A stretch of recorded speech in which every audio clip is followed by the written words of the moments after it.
Salut à tous et bienvenue sur la chaîne. Aujourd'hui, on va aborder un sujet essentiel, les signes d'une relation toxique et comment s'en libérer. Alors que ce soit dans une relation amoureuse, une relation amicale même ou une relation familiale, une relation toxique peut avoir des impacts assez dévastateurs sur ta vie, sur ta santé et sur ton bien-être. Alors comment reconnaître ces relations et surtout comment s'en libérer? Donc, je vais te donner dans cette vidéo les signes à surveiller, les signes clés qu'il faut regarder et je te donnerai également des conseils pour reprendre le contrôle de ta vie. Alors, si c'est un sujet qui te parle, si c'est une vidéo qui te plaît, je t'invite à liker et à t'abonner pour ne pas manquer les futurs contenus. Alors, reste bien jusqu'à la fin et dans cette vidéo, je te donnerai des solutions, mais vraiment pratiques, des solutions concrètes pour te libérer et pour te reconstruire. Alors, nous allons commencer par le premier point de cette vidéo que j'ai intitulé « Qu'est-ce qu'une relation toxique ?» Alors, commençons par mettre les mots sur une relation toxique. Commençons par comprendre ce qu'elle est effectivement. Donc, une relation toxique, c'est une relation dans laquelle une personne ou alors les deux personnes ont des comportements qui minent le respect, qui ont un impact négatif, bien entendu, sur l'épanouissement et sur la sérénité de la relation, sur la sérénité de l'autre. Donc, c'est une relation en général qui te fait te sentir toujours mal. C'est une relation dans laquelle tu es constamment sur le qui-vive, quoi. Et c'est une relation dans laquelle tu es toujours en train de te remettre en question. C'est une relation qui te fait toujours réfléchir. Et c'est une relation également qui peut te faire perdre ta confiance en toi. Donc, une relation qui est saine, au contraire, c'est une relation dans laquelle tu te sentiras valorisé, c'est une relation dans laquelle tu te sentiras respecté et aimé. Donc, voilà un peu, si on peut dire en quelques mots, une relation, le sens qu'il faut donner à une relation toxique. Donc, si tu es dans une relation où tu as l'impression de ne pas, où tu as le sentiment, où tu vis le manque de respect, tu as l'impression d'être dévalorisé, tu es dans une relation où tu es toujours en train de te remettre en question, de réfléchir tout le temps, d'être parfois rabaissé, alors il y a de fortes chances que tu sois dans une relation qui est toxique. Donc ça, c'était pour la définition, pour mettre des mots sur une relation toxique. Maintenant, comment est-ce qu'on fait donc pour savoir si tu es réellement dans une relation toxique? Donc, on va maintenant essayer de nous appesantir sur des signes concrets, ok? Des signes concrets d'une relation toxique. Donc, c'est l'objet de la deuxième partie de cette vidéo.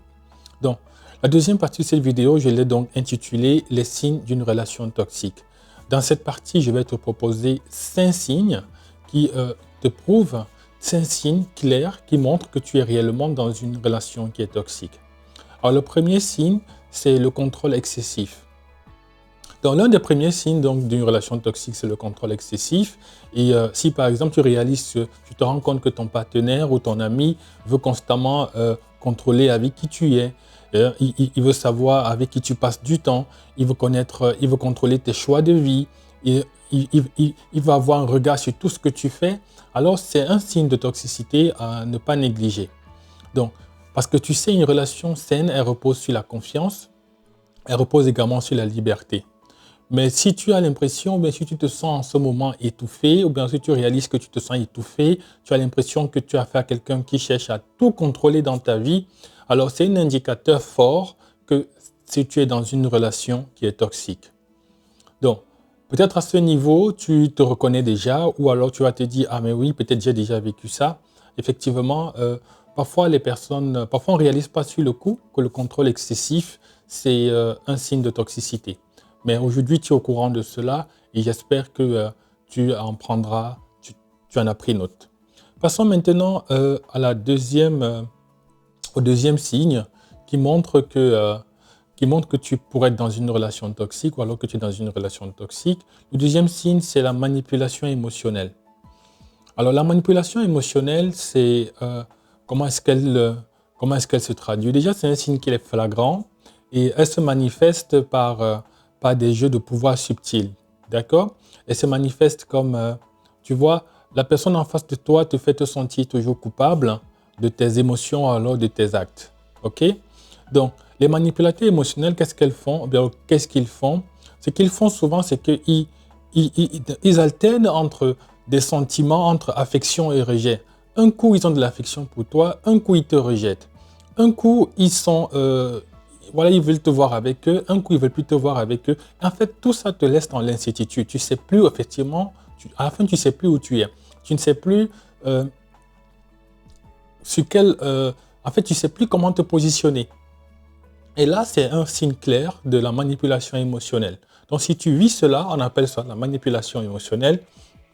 Et ce genre de comportement te met constamment en doute. Ce genre de comportement fait qu'en fait, tu n'es jamais tranquille. Tu es toujours en train de te poser des questions. Et donc, tu finis par te demander chaque fois si c'est toi qui es en tort ou si tu as fait quelque chose de bizarre, de mal. Et donc, en fait, voilà comment les manipulateurs émotionnels se comportent. Ils te laissent dans du chaud, du froid, dans l'affection, le rejet, et à la fin, tu restes dans une incertitude, dans un flou total. Tu ne sais même pas tu ne sais pas comment te positionner. Si tu vis ça actuellement, c'est un signe flagrant que tu es dans une relation qui est toxique. Passons au troisième signe, maintenant d'une relation toxique. Le troisième signe, je l'ai intitulé le dénigrement et le manque de respect. Alors, ça semble assez clair déjà au niveau du signe en lui-même, au niveau de l'intitulé du signe. Dans une relation toxique, il y a souvent du manque de respect. Donc, si ton partenaire, par exemple, ou alors ton ami, ou c'est quelqu'un de membre de la famille, te critique constamment, la personne te dénigre constamment, la personne te dénigre de manière mais vraiment excessive, ou alors passe le temps à te rabaisser, alors cela affecte directement ta confiance en toi. Ça, c'est sûr.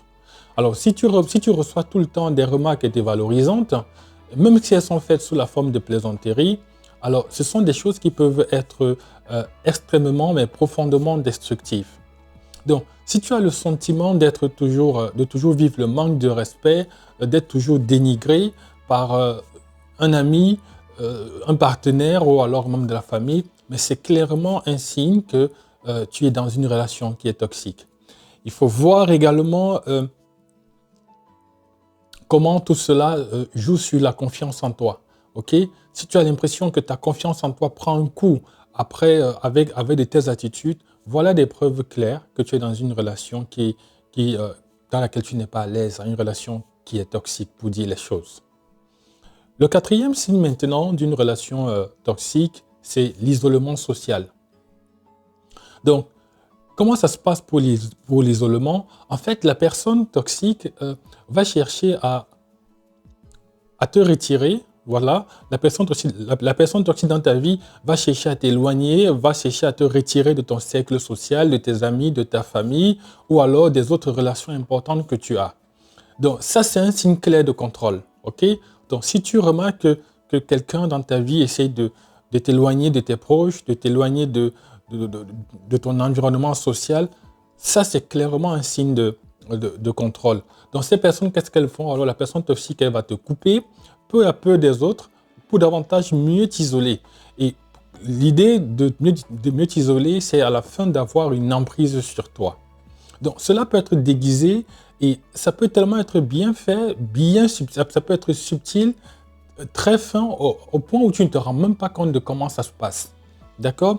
Et ça peut être déguisé aussi sous des prétextes de jalousie. Il peut te dire, ou alors elle peut te dire, en fait, c'est que je suis trop jaloux. Mais non, en fait, ça, c'est juste un déguisement. Ou alors, il va te dire, oui, je veux qu'on passe plus de temps ensemble, je veux toujours qu'on soit ensemble. Non. Une relation qui est normale, une relation qui est équilibrée, tu n'as pas toujours besoin de passer... Tu n'as pas besoin d'être toujours avec l'autre. Tu as besoin d'être avec l'autre, oui, mais à côté de l'autre, il n'y a pas que l'autre, il n'y a pas que cette personne dans ta vie. Tu as tes proches, tu as tes amis, tu as ta famille, tu as des relations qui te sont importantes, tu as des collègues. Alors, donc c'est tout ça qui fait une vie qui est équilibrée. Mais si tu as l'impression, si tu remarques que il y a une personne dans ta vie, alors ton partenaire en général, ou bien un membre de la famille ou un ami, veut te détacher de tout ce cercle social que tu as construit pour n'avoir de l'emprise que sur toi, alors c'est un signe clair d'une relation toxique et ça s'appelle l'isolement social. Le cinquième et dernier signe maintenant d'une relation toxique, c'est l'absence de responsabilité. Alors, si tu es dans une relation, en général, elle est toxique, la personne toxique, qu'est-ce qu'elle fait? En général, elle refuse d'assumer ses responsabilités. tu auras l'impression, alors elle te fera toujours passer pour la personne qui est coupable, la personne qui a toujours tort, la personne qui est toujours en... voilà, le problème c'est toujours toi, la faute c'est toujours toi. Elle ne reconnaît jamais qu'elle fait des erreurs ou alors qu'elle peut faire des erreurs. En fait, elle est parfaite et toi, tu es imparfaite. Donc, elle refuse parfois de s'excuser. Tout le temps, lorsqu'il y a un différend, lorsqu'il y a une situation d'incompréhension, c'est toujours à toi de t'excuser, même parfois quand tu n'es pas en tort. Tu t'excuses juste pour que, voilà, pour que les choses essaient d'avancer. Mais en fait, elle est toujours limpide, elle est propre, elle est parfaite, elle ne fait jamais voilà, elle ne fait jamais d'erreur. Et même quand elle fait des erreurs, elle ne s'excuse pas. Donc, ça s'appelle l'absence de responsabilité. Et ce type de comportement va te pousser à douter de toi-même et de ta réalité, de la réalité. Et en fait, ça s'appelle du gaslighting. Donc, ce qu'il faut contrôler à ce niveau, c'est est-ce que la personne en face de moi assume ses responsabilités? Est-ce que lorsqu'elle a un tort, par exemple, est-ce qu'elle prend la peine de reconnaître ses torts et de s'excuser? Est-ce qu'elle prend le temps de se remettre aussi en question? Est-ce que chaque fois, voilà, la faute est remise sur moi, comme si c'est à moi, c'était toujours moi qui crée des problèmes, c'est toujours moi qui suis la source ou alors l'objet des différends? Alors, si tu es dans si tu es dans des relations où c'est ce genre d'ambiance qui règne, effectivement, tu es bien dans une relation qui est toxique. Donc voilà la partie 2 de cette vidéo qui est terminée, où nous avons abordé les signes d'une relation toxique. Maintenant, allons sur la partie 3, qui est comment s'en libérer, afin de voir quelles sont les astuces, ou alors quels sont les moyens qu'on peut utiliser pour pouvoir se libérer d'une relation toxique. Dans la partie 3 de cette vidéo, elle est intitulée « Comment s'en libérer ». Alors, dans le cadre de cette vidéo, je vais te proposer 4 moyens pour pouvoir te libérer d'une relation toxique. Alors, le premier moyen que je te propose, c'est de reconnaître déjà la toxicité. Il est important avant de te libérer d'une relation toxique, de pouvoir la reconnaître, ok? Voilà, de reconnaître que tu es dans une relation qui est toxique, parce que parfois on est tellement plongé là-dedans, parfois on est même aveuglé, qu'on ne voit plus clairement les signes. Donc, ça demande de prendre du recul, ça demande de s'arrêter, de se questionner, de remettre, voilà, de faire une sorte d'introspection pour essayer de voir qu'est-ce que cette relation m'apporte vraiment. Est-ce qu'elle m'apporte plus de douleur que de joie? Alors, si elle m'apporte plus de douleur que de joie, autrement dit, si la réponse est oui, il est temps d'agir. Ça veut dire que en fait, ça veut dire que là, je reconnais que je suis réellement dans une relation qui est toxique. OK? Donc, c'est un peu comme si tu faisais un diagnostic de la relation. OK?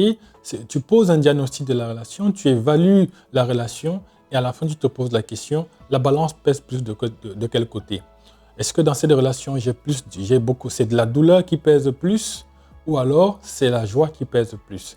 Si c'est la douleur, ça veut dire qu'il est temps d'agir. Donc, si tu as fait ça, alors là, c'est la première étape et c'est une bonne chose. Maintenant, la deuxième chose que je te propose, le deuxième moyen, c'est de fixer les limites. OK? Alors, une fois que tu as identifié la toxicité de la relation, il est crucial de fixer les limites. Il faut dire à la personne que tu n'accepteras plus jamais, mais plus jamais, que ce soit des insultes, que ce soit des manipulations ou alors des tentatives de contrôle. Il faut pouvoir regarder la personne en face et dire les choses. Et dire à la personne, ça s'arrête aujourd'hui. Aujourd'hui, c'est stop. Il faut tracer la ligne pour dire, ça s'arrête aujourd'hui. Et si ces limites ne sont pas respectées, alors tant mieux, ça veut dire que cette relation ne vaut plus la peine d'être nourrie. Ça veut dire que cette relation ne vaut plus la peine de continuer. Donc, si les limites sont non respectées, alors tant mieux, mais si ce n'est pas le cas, il faut clairement envisager de mettre un terme à la relation. Donc, c'est quitte ou double. Soit les limites sont respectées et la relation continue, soit les limites ne sont pas respectées et la relation, elle prend fin. Parce qu'à la fin, il ne faut pas t'oublier, il faut que tu penses à toi. Il faut que tu penses à ta santé mentale. Le troisième moyen maintenant que je te propose pour te libérer d'une relation toxique, je l'ai intitulé « Chercher du soutien ». Donc, il est souvent difficile de sortir seul d'une relation toxique. Parce que tu sais, quand on a été sous l'emprise d'une personne, parfois c'est compliqué de pouvoir se retirer seul. Parfois on est tellement plongé là-dedans qu'on n'a plus de force pour pouvoir sortir. Donc il faut chercher du soutien auprès des amis, de ta famille et peut-être même d'un thérapeute si ça vaut le coup. Si c'est nécessaire d'aller au point de prendre un thérapeute ou de consulter un thérapeute, il ne faut pas hésiter. Donc, il faut parler de ce que tu vis, il faut parler de tout ce que tu ressens, il faut que tu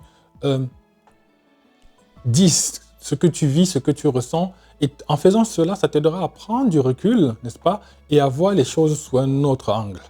Donc, le soutien extérieur, il est essentiel pour t'aider à retrouver la confiance en toi.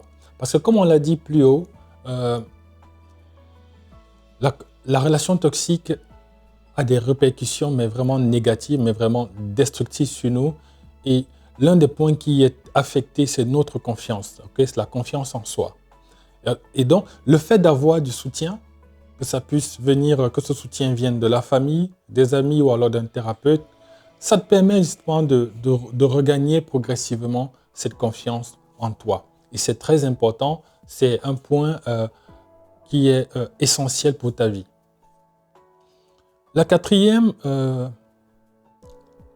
méthode, ou alors le quatrième moyen que je te propose maintenant pour sortir, pour te libérer d'une relation toxique, c'est de prendre la décision de partir. Alors tu l'auras compris, c'est le moyen extrême. Okay? C'est la décision extrême. Donc parfois la seule solution, c'est simplement de quitter la relation. Okay? Je comprends que ça peut être extrêmement difficile, surtout quand tu as été très attaché à quelqu'un, quand tu as été émotionnellement attaché à une personne, devoir arrêter la relation, devoir couper les ponts, devoir mettre fin à la relation, c'est quelque chose parfois de difficile, de douloureux, je le comprends bien. Mais si à la fin, tu te rends compte que cette relation te détruit, si tu te rends compte que tu n'es pas épanoui dans cette relation, si tu te rends compte que c'est une relation qui te fait beaucoup de mal, beaucoup de peine, alors partir, laisse-moi te dire que partir, c'est un acte de courage et d'amour pour toi-même. Parce que là, il faut que tu penses à toi. Il faut que tu penses à ta santé mentale. Il faut que tu penses à ta santé psychologique. Donc, le choix te revient. Est-ce que tu préfères rester dans ce qui te détruit tous les jours? Ou alors est-ce que tu préfères accepter pendant quelques jours, quelques semaines, d'avoir la douleur de la relation qui s'arrête, mais pouvoir reconstruire une autre vie derrière et de repartir sur de nouvelles bases, repartir sur une vie plus épanouie? Le choix te revient. Mais moi, je te conseille, et là, je crois que tu es une personne, j'ai la conviction que tu es une personne intelligente. Le choix, il n'est pas difficile à faire. Il faut juste partir et reconstruire une nouvelle vie. Donc, tu mérites d'être dans une relation qui te fait grandir et non qui te rabaisse. C'est vraiment important, c'est vraiment capital. Si aujourd'hui tu te rends compte que voilà, tu as fait tout ce qu'il fallait et que les choses ne changent pas, si tu vis au moment où tu regardes cette vidéo, tu as l'impression de vivre tout ce qu'on est en train de décrire et que voilà, partir c'est ce qui te vient à l'esprit en ce moment, alors il faut partir. C'est la meilleure décision pour toi. Donc nous venons de terminer la troisième partie de cette vidéo qui était comment se libérer justement d'une relation toxique. Allons dans la conclusion cette fois-ci et qu'est-ce qu'on peut dire en guise de conclusion? Disons simplement que tu te reconnais dans tout ce que j'ai décrit, ok? Alors sache que tu n'es pas seul. Beaucoup de personnes aujourd'hui se retrouvent dans des relations qui sont toxiques, donc tu n'es pas la première personne à vivre cela, tu n'es pas la dernière aussi. Les relations toxiques peuvent sembler quelquefois inévitables, mais tu as le pouvoir de t'en libérer, ok? Je t'ai donné aujourd'hui les moyens clairs, je t'ai donné des signes pour reconnaître une relation toxique, je t'ai donné également des moyens pour pouvoir t'en libérer et de retrouver ta sérénité. Donc, n'hésite pas également à chercher de l'aide, d'accord? Que ça peut être auprès de ta famille, des amis ou alors d'un thérapeute, à t'entourer des personnes mais vraiment qui sont positives, qui te soutiennent. Donc, je te dis merci d'avoir regardé cette vidéo. J'espère qu'elle t'a vraiment été utile. Et si c'est le cas, n'hésite pas de laisser un like. N'hésite pas également de t'abonner pour ne pas manquer les prochains contenus. Alors, je te dis, prends soin de toi et à très bientôt. Ciao!